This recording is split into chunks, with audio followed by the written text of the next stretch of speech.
Bonsoir à toutes et à tous, donc chronique numéro 99. Et dans cette chronique, sans partir bien entendu dans tous les sens, parce que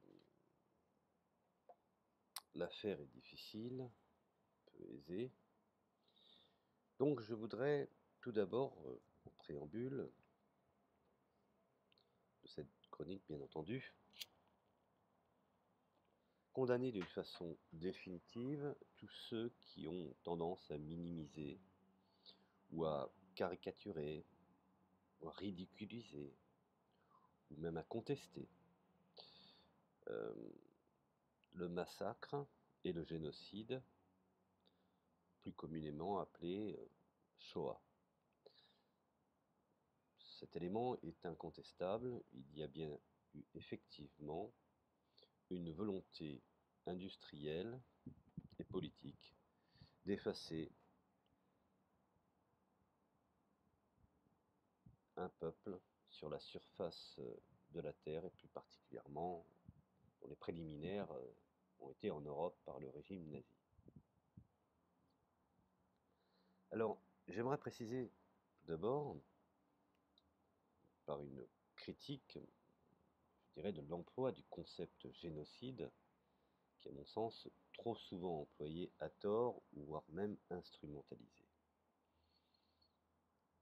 Je donne un exemple, on a parlé de génocide chilien par Pinochet, ce fut un sinistre cire. On a parlé du génocide également des bébés phoques, mais le mot est instrumentalisé pour montrer une immense douleur, l'atrocité avec comme référence le génocide des Juifs. Et on ne compte plus effectivement les débats polémiques qui sont, je dirais, énormément nombreux. Alors, il est important de recentrer et finalement de préciser ce qu'est un génocide. En soulignant, bien entendu, bien que même si un massacre n'est pas un génocide, il est de toute façon inacceptable et non justifiable. Alors, pour revenir finalement à cet élément, je dirais, fondateur, qui a été défini au procès de Nuremberg, c'est le concept, je dirais, de crime contre l'humanité qui a été établi. Les Nations Unies ont donné une définition d'un génocide en 1948 lors d'une convention pour réprimer le crime de génocide. Le mot est rentré alors dans le droit international, comme tout le monde sait, et un génocide est un crime dans l'intention de détruire en tout une partie d'un groupe ethnique, racial, religieux comme tel. Mais cette définition est trop large et permet de nombreuses interprétations. Alors, de nos jours, on peut constater que les historiens cherchent donc à donner une définition historique du concept de génocide. Alors, souvent, on fait état des événements historiques, comme par exemple le génocide des Arméniens par les Turcs, le génocide des Juifs ou Shoah par les nazis, ou même, on a parlé ces dernières décennies du génocide des Tutsis par les Hutus au Rwanda en 1994. Bon. Alors, quels sont les éléments qui permettent d'identifier finalement un génocide? Car ce mot est un peu un mot valise utilisé à toutes les sauces et qui, à mon sens, au bout d'un moment, en détruit, je dirais, réellement sa composante sacrale. Alors le mot génocide vient d'un réfugié juif polonais, pour faire un peu d'histoire, universitaire aux États-Unis en 1942, Raphaël Lemkin. Il comprend qu'en Pologne, des crimes sans nom sont commis, des méthodes modernes et des listes de planification pour exterminer totalement un peuple et qui sont employées, je dirais, par les nazis. Alors ce caractère d'éradication systématique d'un peuple, trop sur la terre. Et je vous renvoie à lire les ouvrages de Primo Levi à cet effet, et également les ouvrages très intéressants de Poliakov. Alors pour venir à cette destruction, cette éradication, cet effacement systématique d'un peuple de trop sur la terre, selon une doxa, selon une idéologie pernicieuse, cruelle et injuste, qui est le premier élément fondamental d'un génocide. Il faut un groupe ethnique visé par l'agresseur, un groupe à exterminer totalement,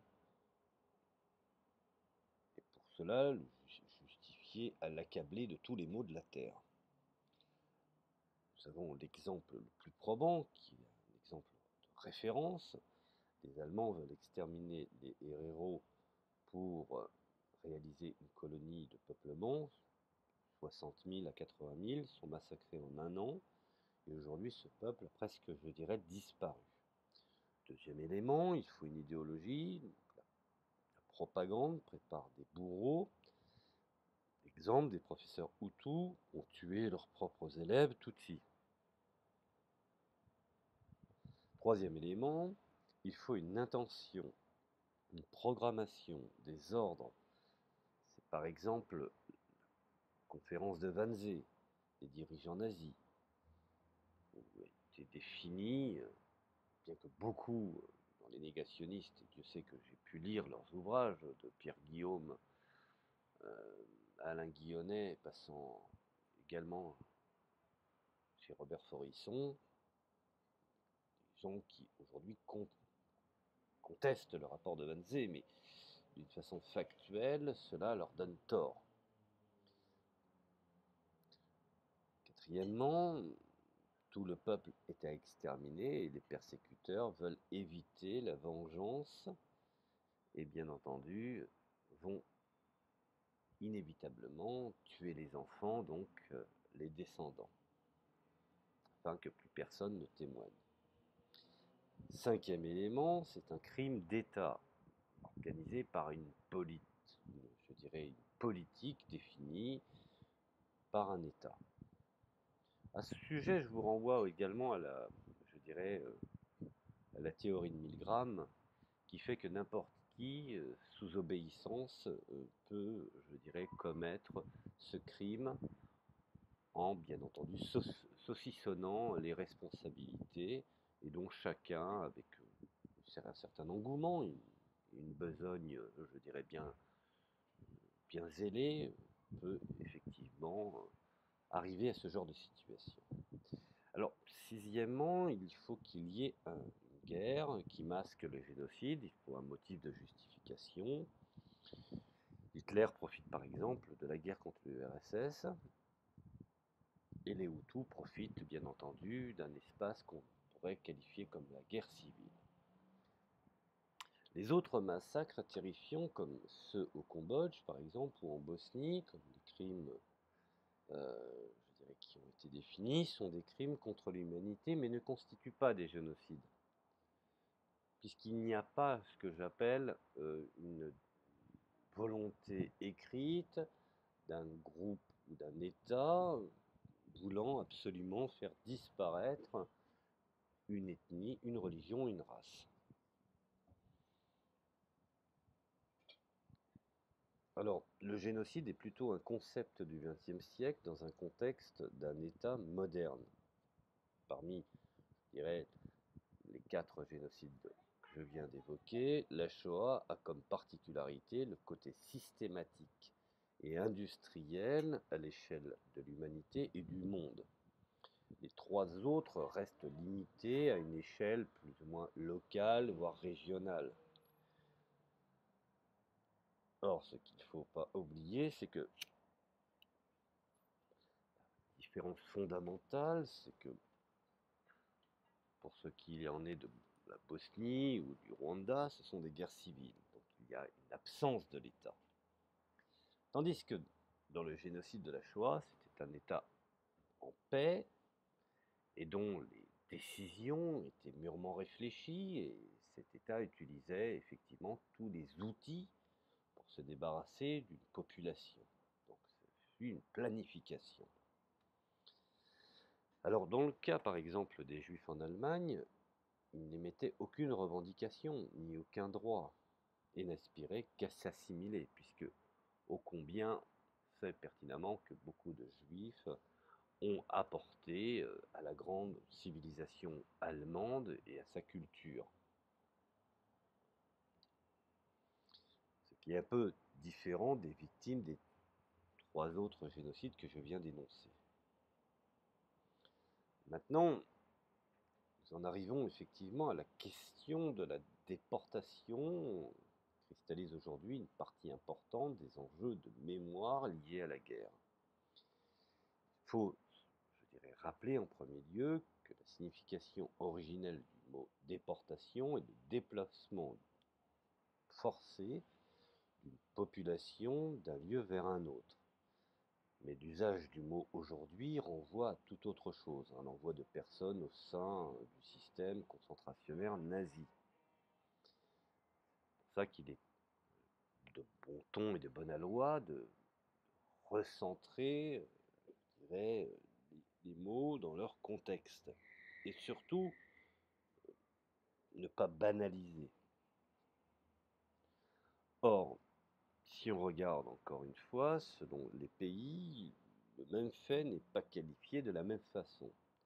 Ceux qui sont désignés par le terme de déportés, par exemple en France, le sont ailleurs par le terme de prisonniers, comme en Pologne par exemple, et pour cause. Prenons Auschwitz, quand on appelle ouvert à destination de la répression contre la population polonaise, se trouve sur le territoire polonais et les Polonais ne sont donc pas déportés. Ce mot de déporté a d'ailleurs désigné plusieurs réalités. Pendant et au sortir de la guerre se trouvaient désignés sous le nom même terme plusieurs catégories de personnes, juifs, résistants, communistes, requis du STO, le fameux service de travail obligatoire. On peut même estimer que les soldats faits prisonniers en France et envoyés dans les stalags ou les oflags en Allemagne ont été déportés. Le STO entend revendiquer le titre de déporté du travail. Jusque dans les années 80, des procès autour de l'usage de ce mot ont eu lieu, interdisant finalement au STO de se revendiquer comme déporté. Car le phénomène de déportation, par exemple des Juifs en Allemagne, a été le premier palier avant, je dirais, leur génocide, puisqu'il était question de ne pas mettre, je dirais, l'information dans la main ou dans les oreilles du peuple allemand. Et donc, le premier palier fut de déporter les Juifs dans des territoires inconnus, des territoires, je dirais, peu de population serait présente, afin de pouvoir ensuite les faire disparaître. Alors, aujourd'hui, le terme de déporté désigne en fait 2 groupes soumis à 2 politiques nazies différentes. D'une part, les Juifs déportés à destination des centres nazis de mise à mort, ce qu'on appelle des camps de la mort, Birkenau, Belzec, Sobibor, Sachsenhausen, Dachau, Auschwitz, Dora, Majdanek, et bien d'autres car la liste est longue. Alors dans la plupart des 6 centres d'extermination, l'ensemble des déportés juifs sont immédiatement assassinés par différents moyens. Bien entendu, un tri sélectif est effectué en fonction des intérêts du Reich. Cependant, du fait de la sélection opérée à Auschwitz, camp vers lequel ont été majoritairement déportés les Juifs de France, un certain nombre de personnes ont pu survivre et ont été sauvées par la libération de l'armée rouge. On compte 3% de rescapés parmi les déportés juifs de France, et d'autre part, ceux déportés vers les camps de concentration comme Dachau, Buchenwald et Auschwitz. Il ne s'agit pas là d'une catégorie homogène, mais hétéroclite. On peut distinguer parmi ces déportés trois groupes. Les résistants, déportés en raison de leur engagement et de leur activité, les premiers visés par ce type de déportation, comme les communistes par exemple, les otages généralement pris au hasard de rafles menées en représailles d'actions de résistance, enfin les droits communs, ce qu'on appelle les inutiles, ce que à l'époque le régime considérait comme trafiquants du marché noir, criminels de tout acabit ou asociaux. On estime 60% le taux de rescapés pour les déportés de France à destination des camps de concentration. Qui plus est, la déportation vers les camps de concentration recouvre des réalités diverses. Certains ne sont envoyés en camp que pour purger une peine. Bien entendu, je parle effectivement des non-juifs, qui eux, malheureusement, subissaient, je dirais, un traitement, un châtiment particulier. À l'opposé, ceux déportés en vertu du Nacht and Nebel, c'est nuit et brouillard, sont destinés, bien entendu, à disparaître, voire à mourir à brève échéance. Alors, afin de désigner la spécificité du sort réservé aux Juifs, plusieurs termes ont été utilisés. Le premier est le mot génocide créé en 1943 par le juriste américain Raphaël Lemkin, afin de qualifier spécifiquement ce qui était en train de se perpétrer par les nazis. Par la suite, et en premier lieu dans les pays anglo-saxons, le mot d'Holocauste a été utilisé.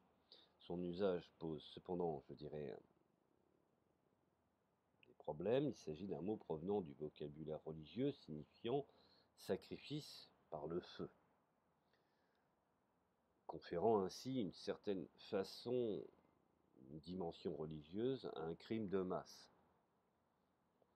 Or, comme on sait que on ne peut pas appliquer, je dirais, ce terme, car ce serait mêler une certaine volonté divine dans l'histoire, alors que, en cas d'espèce, ça a été vraiment la volonté d'un groupe humain de détruire au nom d'élégubration une population et de l'effacer de la surface de l'Europe. Alors depuis les années 70, en Europe et en Israël, un mot est apparu dans les milieux scientifiques et a été popularisé par le documentaire éponyme de Claude Lanzmann, Shoah, qui signifie entre guillemets la catastrophe, ou on pourrait traduire le mot tout simplement de catastrophe. Ce mot, bien entendu, est tiré du langage hébreu, et si ce terme s'est imposé dans de nombreux pays aujourd'hui, Holocauste reste encore utilisé notamment aux États-Unis, voire même en Grande-Bretagne. Enfin, l'expression de solution finale, qui vient directement du langage nazi, qui est le raccourci de solution finale de la question juive, terme employé afin de désigner par les responsables allemands les différentes politiques successives, je dirais même de mise en œuvre à l'encontre de la population juive, après avoir notamment signifié expulsion, le terme a signifié, je dirais, la mise à mort systématique. C'est pour ça que je tiens à qu'on requalifie, qu'on remette je dirais, des mots dans leur contexte et qu'on ne les utilise pas à tous azimuts, et ce qui, malheureusement, par un certain élément de banalisation, aurait tendance, je dirais, à leur retirer leur sens premier.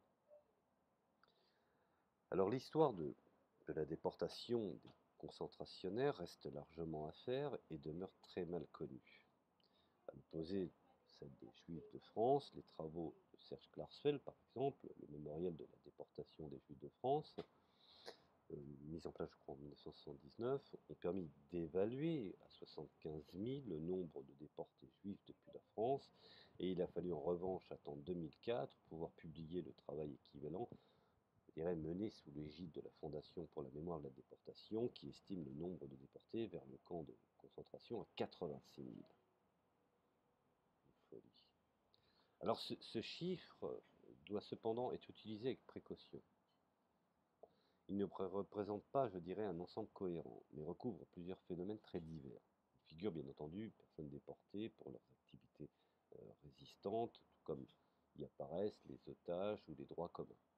Or, on ignore à l'heure actuelle les proportions que représente chacune de ces catégories. Il ne s'agit donc pas de 86 000 résistants déportés.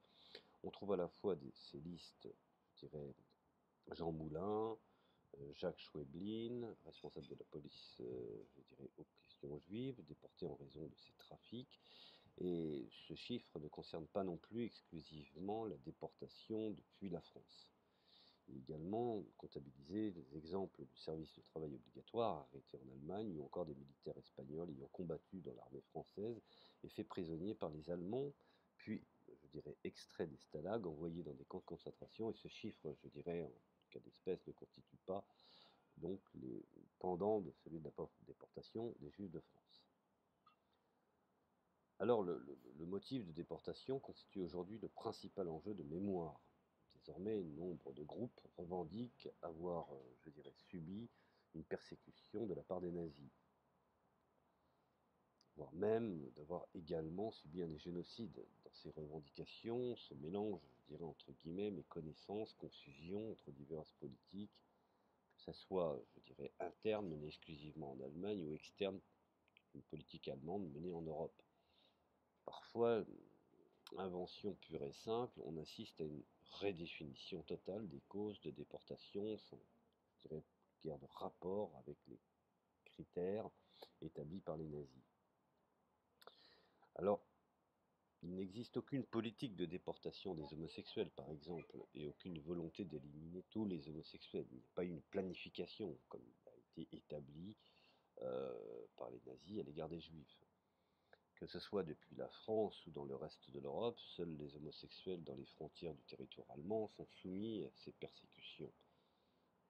Au titre d'un article du Code pénal allemand, le fameux Code L175, existant d'ailleurs avant la prise du pouvoir par les nazis, on ne fait que réintroduire ce qui avait été en vigueur. Et c'est dans ce cadre, je dirais, de cette politique homophobe qu'un certain nombre d'homosexuels ont été condamnés et ont subi la répression. On estime par exemple à environ 100 000 le chiffre de condamnation pénale pour homosexualité prononcée en Allemagne entre 1933 et 1945. Et je dirais même que parmi ce total, environ 50 000 personnes ont purgé des peines de prison, de 5 à 15 000 autres, et ont été envoyés dans des camps de concentration qui sont venus s'ajouter, bien entendu, à l'éventail répressif nazi. Alors cette politique n'a cependant, je dirais, pas été appliquée hors d'Allemagne. Le fait de l'Alsace-Moselle, par exemple, devenue territoire allemand en 1940, se trouve soumise, bien entendu, à ce régime, ce qui explique que certains Français aient été victimes des persécutions. Nous avons également les témoins de Jéhovah. Il s'agit également d'une politique interne à l'Allemagne. En raison de leur foi, les témoins de Jéhovah refusent de prêter serment à Hitler et de porter des armes. En répression, ils sont envoyés en camp de concentration, mais s'ils acceptent de s'amender et renient leur foi, ils sont libérés. Cette mesure ne concerne donc pas uniquement les témoins de Jéhovah allemands. Donc vous voyez, les graduations, les formes juridiques de condamnation sont complètement, je dirais, différentes quand on observe un petit peu quels sont les ordres de priorité. Alors nous avons également aussi les Noirs, ne l'oublions pas. Je dirais que si le racisme biologique nazi est indéniable, il n'existe pas de politique de déportation des Noirs. Si certains Noirs sont déportés, c'est en raison de leur engagement qu'on pourrait qualifier de résistant ou parce qu'ils sont arrêtés comme otages, voire même certains comme, je dirais, comme juifs, car qualifiés d'un peu trop bronzés. Ils ne sont pas déportés en raison de leur couleur ou de leur peau, je dirais, même si certains, je dirais, ont été, je dirais, certains crimes, soyons honnêtes, ont été commis contre les Noirs par unique motif racial, ce n'est bien après qu'on a greffé cette forme d'interprétation qui n'a aucune, je dirais, origine à la lumière des textes et des archives de ce que nous possédons aujourd'hui euh, sur la connaissance de la planification de destruction dans les camps de concentration. Ce qui absolument n'a rien à voir, encore une fois, avec la volonté de détruire, je dirais, les Juifs. Ils ne sont pas, je dirais, déportés en raison, il n'y a pas eu de politique établie sur un exemple, sur un éventuel code de destruction de la population noire. On sait pertinemment que des soldats noirs ont été tués en raison de leurs uniformes étrangers qu'ils portaient. Prenons exactement la question du sort des tziganes, par exemple, des gitans, est en revanche, je dirais, un peu plus compliqué. La logique raciale nazie distingue plusieurs catégories de tziganes. En outre, leur mode de vie fait, je dirais, des asociaux, tout comme un peu les chômeurs professionnels qu'on pouvait trouver également dans des camps de concentration. Et pour les nazis, certains de ces catégories, je dirais, doivent être éliminés et d'autres non. Puisque les nazis établissaient énormément de recherches, je prends le cas par exemple du livre d'Alfred Rosenberg sur le mythe du XXe siècle, où beaucoup de travaux sont faits sur les origines ethniques et biologiques, ceci peut expliquer cela.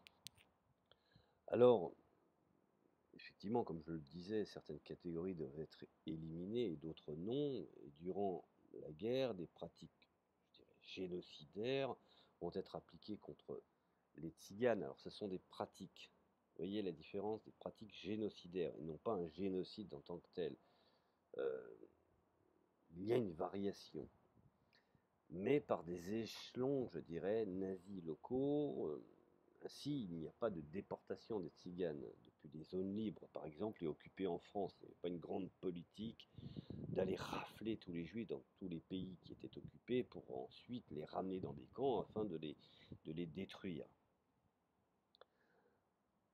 On sait pertinemment, par exemple, par les chiffres que nous possédons, qu'un convoi de 157 personnes a été envoyé à Auschwitz depuis le Nord-Pas-de-Calais, qui se trouvait alors rattaché au gouvernement militaire allemand de Bruxelles. Des massacres à grande échelle sont également commis par les pays satellites ou alliés de l'Axe, tels que par exemple à l'époque la Hongrie, la Roumanie, la Croatie, mais sans que cela serve un plan général allemand.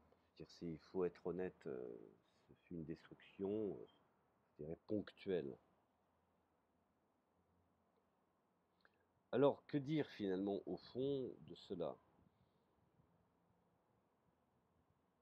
On peut considérer effectivement que la politique de l'arianisation en Allemagne, arianisation également économique, qui a été, je dirais, menée systématiquement dans toute la France par l'administration française également, et même nous pouvons constater qu'à la Libération, le gouvernement provisoire annule toutes les lois raciales et manifeste une forte volonté de restituer les biens spoliés de ces malheureux. La restitution commence à la fin de 1944 et à la fin de 1940, près de 90 à 95 personnes des biens ont été, je dirais, restitués. Les biens non restitués appartiennent essentiellement à des gens morts en déportation, aux spoliations, vol légalisé bien entendu par un État, je dirais, scélérat. S'ajoute le pillage systématique des biens appartenant aux Juifs organisé par les Allemands et les membres du parti collaborationniste tels que la milice ou le PPF de Doriot, etc. Bon. Alors, quel est le rôle finalement au fond pour bien faire ce distinguo et de marquer d'une façon définitive, quel est le rôle des grands procès? Nous avons par exemple le procès de Eichmann, premier procès consacré exclusivement à la solution finale. Ce fameux ingénieur fonctionnaire se dédouanant de toute responsabilité en précisant qu'il n'était qu'un fonctionnaire et obéissant aux ordres de Berlin. Ce sinistre individu a prétention de faire de la logistique, selon ses termes. Et bien entendu, quand on parle de solution finale, on parle de solution finale de la question juive. Il met en lumière le sort spécifique des Juifs en France jusque dans les années 70. Le sort des Juifs durant la guerre est à peine évoqué, sinon de manière marginale.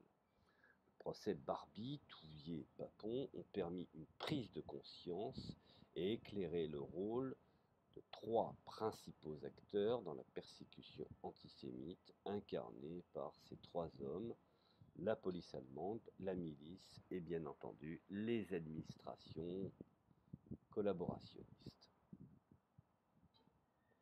Bien entendu, on pourrait également parler de la place de la délation dans ce processus.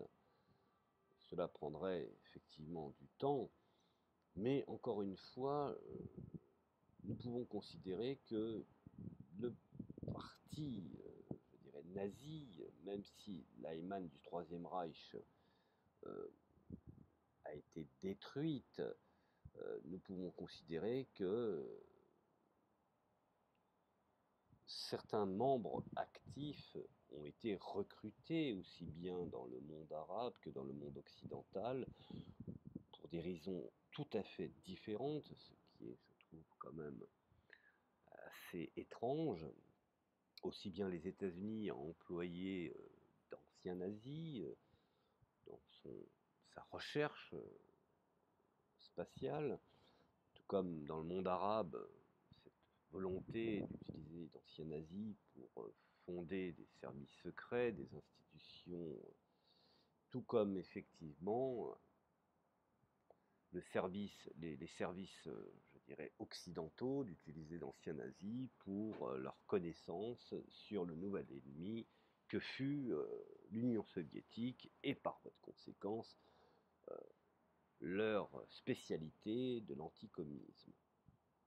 Alors il faut savoir qu'après la Seconde Guerre mondiale, de nombreux gradés nazis ont fui l'Allemagne et l'Europe, afin bien entendu d'éviter de se faire arrêter et traîner devant les tribunaux. Il faut être honnête, la situation de complicité est nombreuse. Ils ont bénéficié, je dirais, d'aide de beaucoup de pays. Et tous les pays ont plus ou moins, à des moments, des responsabilités dans le fait de leur avoir permis de fuir. Notamment, par exemple, les pays arabes, l'Égypte de l'époque, la Syrie également, et nous avons des gens comme par exemple Walter Rauff, qui fut un haut fonctionnaire nazi ayant eu le grade de, je dirais, de Standunterführer en juin 1944 et qui a organisé cette infiltration, je dirais, vers l'Orient, où il est accusé et responsable de plus de 100 000 morts. Pour la petite histoire sinistre, Walter Rauff est responsable de près de 100 000 morts pendant la Seconde Guerre mondiale. Et Walter Rauff est arrêté le 30 avril 1945. Il faut savoir qu'il était ce qu'on appelle un logisticien de la Shoah en Europe de l'Est. Et donc, beaucoup, je dirais, de milices ou au nom du Reich, rappelez-vous, le Reich n'était pas seulement l'armée allemande, c'était également des légions étrangères telles que la division Charlemagne pour la France, la division Viking pour le Danemark, la division qu'on appelle Assur, c'est-à-dire la division bleue pour l'Espagne, la division Das Reich pour les Ukrainiens, qui du reste on voit réapparaître leurs oripeaux et je dirais une certaine nostalgie de l'histoire avec de vieux vétérans défilant avec l'ancien uniforme SS, et on oublie qu'ils ont été les assassins dans les camps de concentration des Juifs de Majdanek. Donc, je vais pas aller un peu partout parce que c'est assez complexe de parler de cette période-là, mais l'Église n'est pas en reste non plus, hein. Il est fort probable que je dirais que l'Église, à ce moment-là, connaisse la plupart des identités. Là, rappelez-vous, Paul Touvier, qui était un milicien, a été caché par l'Église. Donc, nous avons le cas d'espèce de la Syrie également, hein, où Alois Brunner fut présent là-bas, et bien entendu, sous complicité de l'évêque autrichien Alois Udal. Donc, vous voyez, le monde musulman n'a pas le monopole aussi du recrutement des anciens nazis. Nous avons Kurt Wildheim également, qui a été, je dirais, responsable de l'ONU. Alors, quand il est question effectivement du grand moufti de Jérusalem, il est celui qui a permis l'amitié du monde musulman avec le nazisme. Je pense, comme beaucoup, que l'Occident subit une punition de Dieu pour les avoir envahis, je dirais, notamment l'Angleterre pour l'Égypte. Alors, c'est lui qui déclencha effectivement ce que j'appelle le djihad contre les Britanniques, et le moufti de Jérusalem, Mohamed Amin al-Husseini, avait pour la responsabilité d'organiser effectivement des musulmans SS, plus particulièrement des Bosniaques. Donc on restait encore dans un cadre de la racialité, il fallait des musulmans blancs avec les yeux clairs, et on le voit maintenant, les images d'archives sont disponibles, où il passe en revue les troupes de la division Anchar et Kama, hein, où il, bien entendu, en Bosnie-Herzégovine. Bon, il se réfugie, je dirais, à Berlin en 1941 et rencontre Himmler afin de créer une unité, je dirais, composée de soldats musulmans. Ensuite, on constatera également que le vrai nom, par exemple, de Yasser Arafat, qui était Abdul Raouf al-Qudwa al-Husseini, il a vécu, je dirais, adolescent chez le Moufti et se voyait comme son fils spirituel, et encore en 2002, il le qualifiait de héros de la cause palestinienne. Alors ce qu'il faut savoir, c'est que Hitler est resté assez mitigé sur le monde musulman, notamment dans Mein Kampf, hein. Il considère les Égyptiens à un peuple décadent composé d'impotents, et donc je dirais, d'une race faisant partie de l'échelle hiérarchique inférieure. Alors, malgré tout, Hitler avait besoin de certains alliés. Il reçoit le moufti de Jérusalem, qui lui demande d'empêcher la création d'un État hébreu en Palestine, ce qui lui, je dirais, qui expliquera par la suite la continuité de cette amitié de certains dignitaires arabes et certains musulmans de durer après je dirais, la Seconde Guerre mondiale. Alors, dans un discours du 15 mai 1955, lors de l'anniversaire de l'État d'Israël, via la radio Voice of Arabia, il déclara une tâche honteuse et humiliante pour tous les Arabes et musulmans. Prenons le cas d'espèce de la Ligue arabe, qui est créée en 1945, qui est opposée à la création d'Israël, qu'elle voit comme une annexion d'un pays arabe. Alors la Ligue met en place un plan pour attaquer Israël, qui a un espion dans ses rangs, Yair Hariri, dont les rapports indiquent que toutes les formations sont sous commandement allemand, et tout cela, bien entendu, 4 ans après la fin de la guerre. En 1949, sur le plateau du Golan, la Ligue arabe essuie une sévère défaite contre Israël, et ainsi le pouvoir syrien est très affaibli, ce qui entraînera le départ et la disgrâce des experts allemands. La plupart des pays arabes sont sous le choc, hein, il faut être honnête, de cet échec. Et malgré, je dirais, la disgrâce des Allemands en Syrie, l'Égypte, via le Caire, décide de recruter des experts militaires étrangers et ainsi s'adresse aux Allemands et cherche un officier allemand de haut rang qui sera le général Arthur Schmidt, ancien état-major de l'Africa Corps de Rommel. Alors, le général Arthur Schmidt, il a été le prisonnier, je dirais, euh, fait prisonnier en 1942 par les Britanniques et sera relâché quelques années plus tard pour arriver au Caire en 1949 et il vivait sous le pseudonyme de Monsieur Goldstein. C'est un cynisme.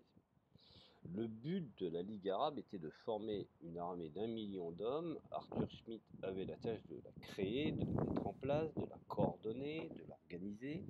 Pour mieux comprendre le fonctionnement, il analysa la défaite du Golan, je dirais, et en déduit de la capacité des commandants égyptiens à exploiter les avantages de début du combat pour rayer de la carte l'État d'Israël en 2 semaines. Le zèle d'Arthur Schmidt commençait à déranger les dirigeants égyptiens qui souhaitaient rester discrets dans leur formation de leur armée, craignant être percés à jour, et mirent fin au contact avec Schmidt et ce dernier quitta l'Égypte.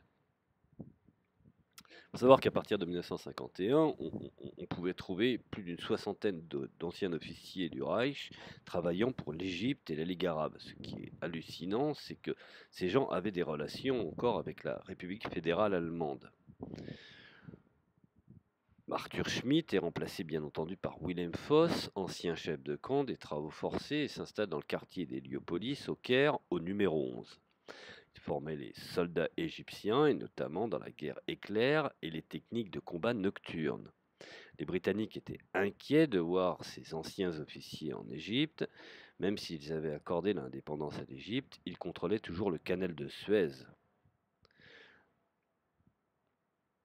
Alors, je pourrais comme ça détailler, la liste serait longue de tous ces anciens nazis qui ont effectivement, je dirais, coopéré et étaient même, je dirais, les techniciens de la mise en place de beaucoup de pays émergents, nouvellement indépendants. Mais j'en oublie effectivement, puisque le monde arabe a eu beaucoup d'anciens techniciens de ce funeste régime. La chose ne serait pas juste si je ne parlais pas également de la responsabilité de tous ces anciens nazis sur les territoires d'Amérique du Sud, travaillant pour la CIA au nom de l'anticommunisme, tels que Barbie par exemple, ou Mengele. Donc, je voudrais également préciser que la RFA ne fut pas en reste. En Allemagne de l'Ouest, dans les années 70, il existait à cette époque un gros lobby pour amnistier, je dirais, les anciens nazis, leur permettre d'être, je dirais, de bénéficier de l'amnistie, et dont effectivement cela rencontra une large écoute et écho dans l'opinion publique, même dans les partis de gauche comme je dirais le Parti social-démocrate. Alors, la raison, je dirais, est fort simple. En 1er avril 1945, le parti nazi avait 500 000 membres, ce qui n'est pas rien. Et lors de la capitulation, il se trouva à zéro. On déduit que beaucoup de personnes dans les ministères et dans les administrations pro-nazis sont restés et ont travaillé tout simplement à RFA. Ces gens-là n'ont pas disparu. Alors c'est un changement de gouvernement, mais pas de personnel, ce qui explique le silence, voire la demande d'amnistie des nazis. Et l'Allemagne n'a aucun intérêt d'ouvrir des procès en cascade, et même le ministère des Affaires étrangères n'hésite pas à avertir d'anciens nazis quand ils sont recherchés par certains pays, et ainsi, je dirais, ceux-ci évitent tout simplement de s'y rendre. Alors, nous en arrivons à Interpol. Cette institution n'a pas du tout intérêt de demande d'extradition en vue d'arrêter ces officiers SS, dominés par des Français qui se sont compromis sous Vichy et n'ont aucun intérêt de se mettre en place, ou mettre en place, je dirais, ce type d'arrestation. Alors, vous voyez que les choses sont pas si simples que ça, hein. Donc je pourrais continuer comme ça, la liste est longue, c'est très très longue, hein. On sait pertinemment que je pourrais donner des listes entières sur, je dirais des listes, je dirais listes non exhaustives, hein, qui peut être constamment mise à jour, sur les responsabilités, je dirais, de ce que les nazis sont devenus et finalement, quels ont été leurs rôles encore après la Seconde Guerre mondiale. C'est une des raisons pourquoi la chose est peu aisée de pouvoir définir d'une façon réelle et sérieuse. Et je pense que encore aujourd'hui, d'autres informations, je dirais, assez fécondes peuvent surgir.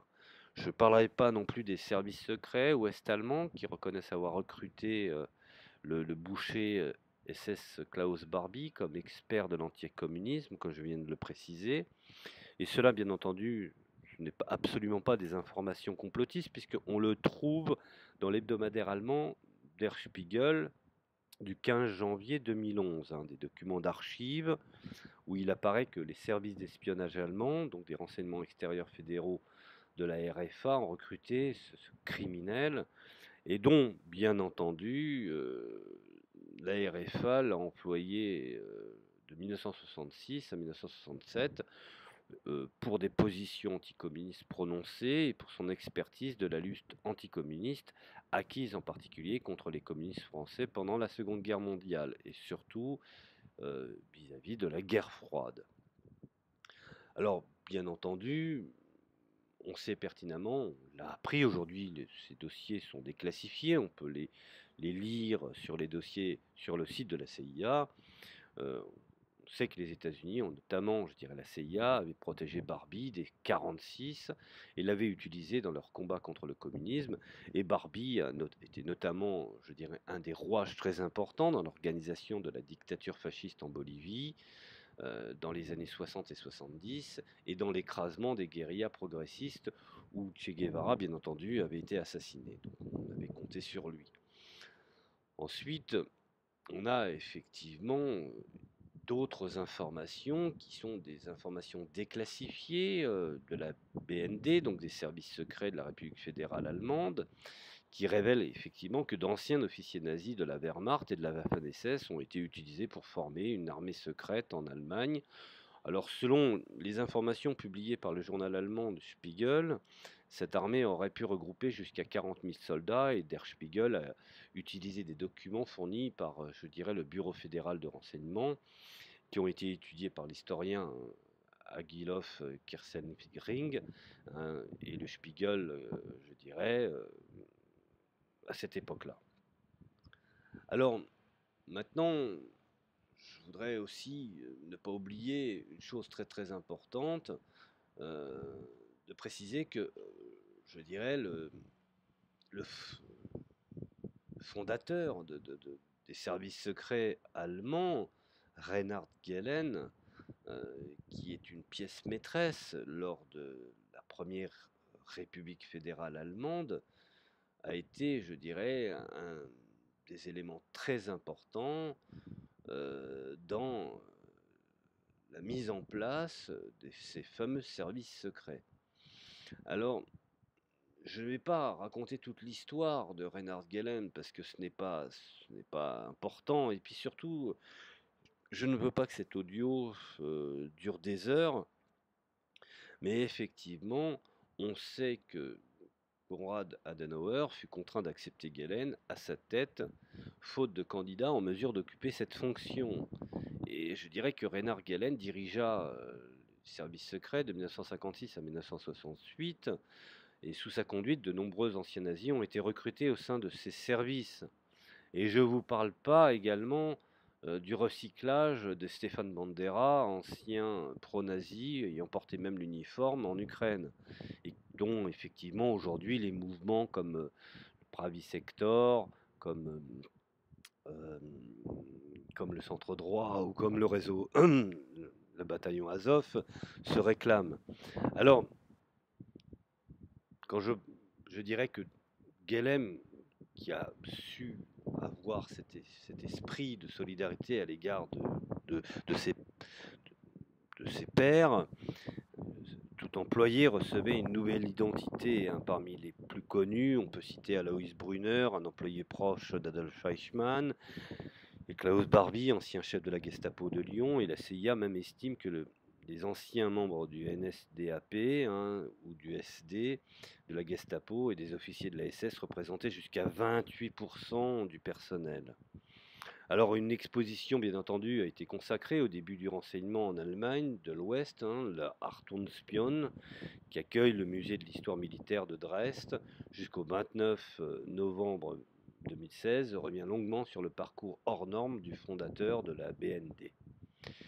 Donc voilà, je ne veux pas aller plus loin, mais je pense que c'est justice rendue.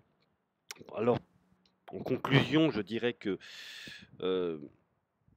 effectivement, il y a eu une solution finale et que le génocide juif est quelque chose de non négociable et d'incontestable.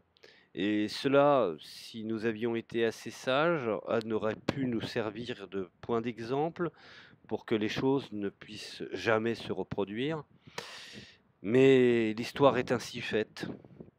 Et l'être humain, je crois qu'il ne médite pas assez les erreurs qui ont été commises dans le passé. Et je trouve qu'aujourd'hui, dans des périodes de confusion, tout le monde y va gaiement, d'une façon irresponsable et même irrationnelle, de mener finalement ce monde à une certaine perte, dans la volonté bien entendu de ce qu'il passe. Bon, je reconnais aussi qu'il y a des gens de bonne volonté, il faut éviter de toujours faire la publicité des trains qui arrivent en retard, quand on sait qu'il y a beaucoup également de trains qui arrivent à l'heure. Donc voilà, je voulais faire une audio pour recentrer un petit peu le tir, sans aucune prétention. Voilà, je vous remercie de m'avoir écouté et je vous dis à la prochaine audio.